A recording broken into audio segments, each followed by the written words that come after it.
Assalamualaikum warahmatullahi wabarakatuh.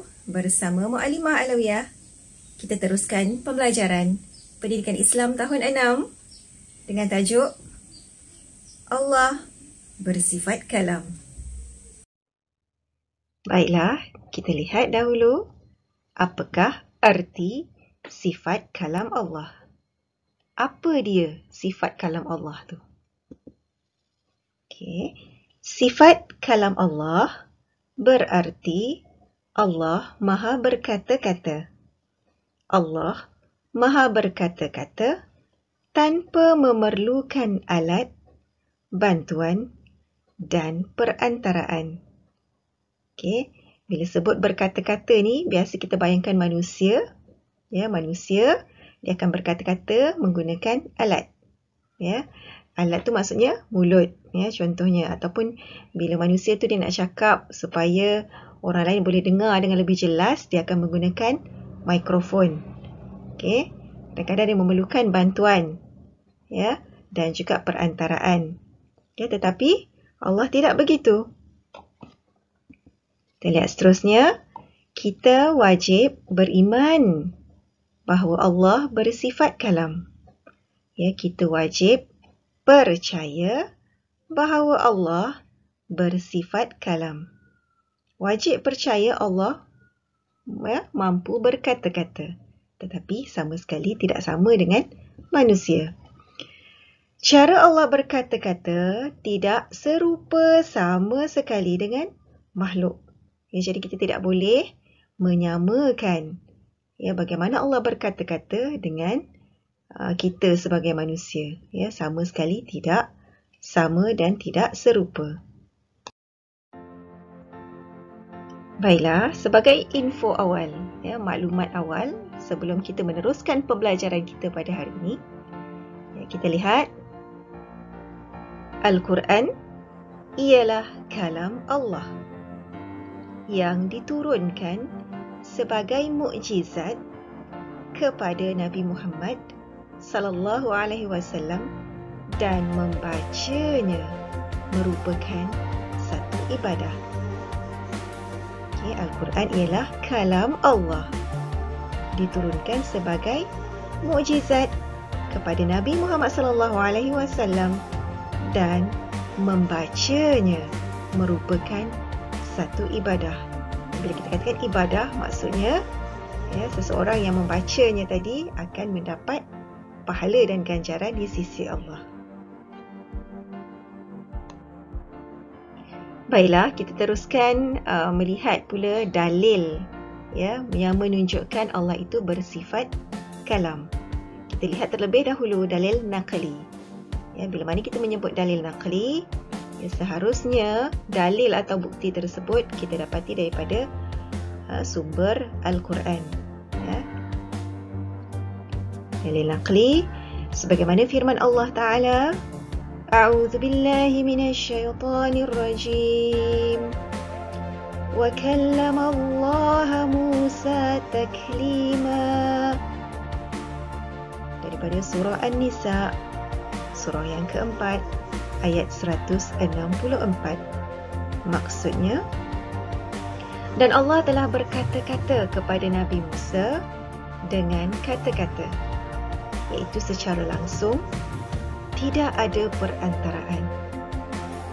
Satu mukjizat kepada Nabi Musa alaihi salam, Allah berkata-kata secara terus tanpa perantaraan, berkata-kata dengan Nabi Musa alaihi salam. Baiklah, seterusnya kita lihat pula dalil aqli. Dalil aqli. Bila kita sebutkan dalil aqli, ianya haruslah difikirkan secara logik menggunakan akal kita. Apa dia?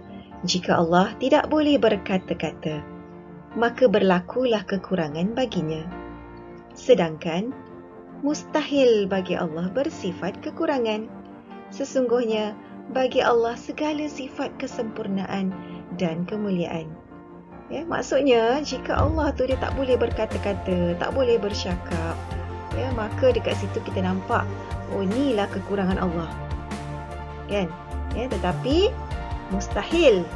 Ya, sedangkan mustahil bagi Allah mempunyai sifat kekurangan. Ya, jadi kita harus mempercayai, kita wajib mempercayai dengan akal fikiran yang waras bahawa Allah itu bersifat kalam. Baiklah, seterusnya kita lihat apakah yang terkandung dalam sifat kalam Allah. Ya, dalam sifat kalam Allah ni apa yang terkandung di dalamnya? Sifat kalam Allah mengandungi suruhan, ya, tegahan dan pemberitahuan yang berupa wahyu kepada para rasulnya seperti Al-Quran, Taurat, Injil dan Zabur. Ya, apa kandungan dalam sifat kalam Allah ini? Ianya terkandung suruhan, tegahan dan pemberitahuan, ya, berbentuk wahyu. Bila sebut wahyu, maksudnya ya, wahyu tersebut, pemberitahuan itu, suruhan itu adalah melalui rasul-rasulnya, ya, seperti yang terkandung dalam Al-Quran. Ya, kita sebutkan tadi awal-awal tadi kan, Al-Quran adalah kalam Allah. Ya, begitu juga dengan Taurat, Injil dan Zabur yang diturunkan kepada nabi-nabi lain, ya, selain daripada Nabi Muhammad sallallahu alaihi wasallam. Baiklah adik-adik, yang seterusnya kita lihat pula apakah kesan kita beriman dengan sifat kalam Allah. Ya, apakah kesan kita percaya bahawa Allah itu bersifat kalam? Kita lihat satu persatu. Yang pertama, kita akan menjadi seorang yang mengakui kebesaran dan keagungan Allah.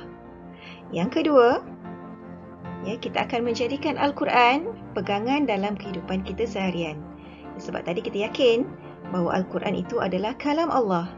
Ya, jadi seharusnya dalam kehidupan kita seharian, apabila kita ditimpa, ya, sesuatu bencana, masalah, kesedihan, kesukaran dalam hidup, ya, dan juga apabila kita hendak membuat apa-apa keputusan, merujuk apa-apa hukum dan sebagainya, kita haruslah menjadikan Al-Quran sebagai rujukan utama dan panduan dalam kehidupan kita seharian.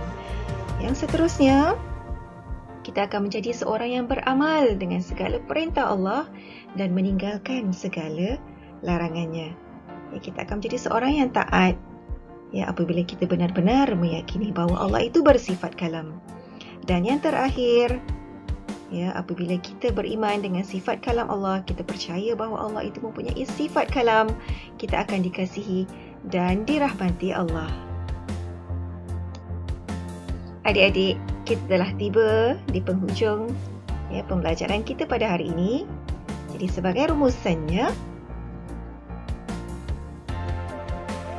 kalam Allah tidak dapat dijangkau oleh akal fikiran manusia. Kita wajib beriman dengan sifat kalam Allah dan mentaati perintah Allah serta meninggalkan larangannya. Ya, kadang-kadang kita memang tak boleh nak jangkau daripada akal fikiran manusia ni, tapi kita kena yakin sebagai orang Islam, sebagai orang yang beriman, kita wajib percaya dan yakin bahawa Allah itu mempunyai sifat kalam. Sebelum berpisah, ya adik-adik, ingin Muallimah bacakan, ya, satu hadis sabda Nabi Muhammad sallallahu alaihi wasallam, ya, di mana baginda bersabda, sesiapa yang membaca satu huruf daripada kitab Allah, dia akan memperoleh satu kebaikan. Satu kebaikan akan digandakan dengan 10 kali ganda. Aku tidak mengatakan alif lam mim itu satu huruf, tetapi alif satu huruf, lam satu huruf dan mim satu huruf. Ya, hadis riwayat Tirmizi. Ya, Masya Allah adik-adik, subhanallah, besar sungguh ganjaran, ya, orang-orang yang membaca kalam Allah, orang-orang yang membaca Al-Quran, belajar dan mengajarkannya kepada orang lain. Bertemu lagi dalam sesi pembelajaran akan datang. Jumpa lagi. Assalamualaikum warahmatullahi wabarakatuh. Bye.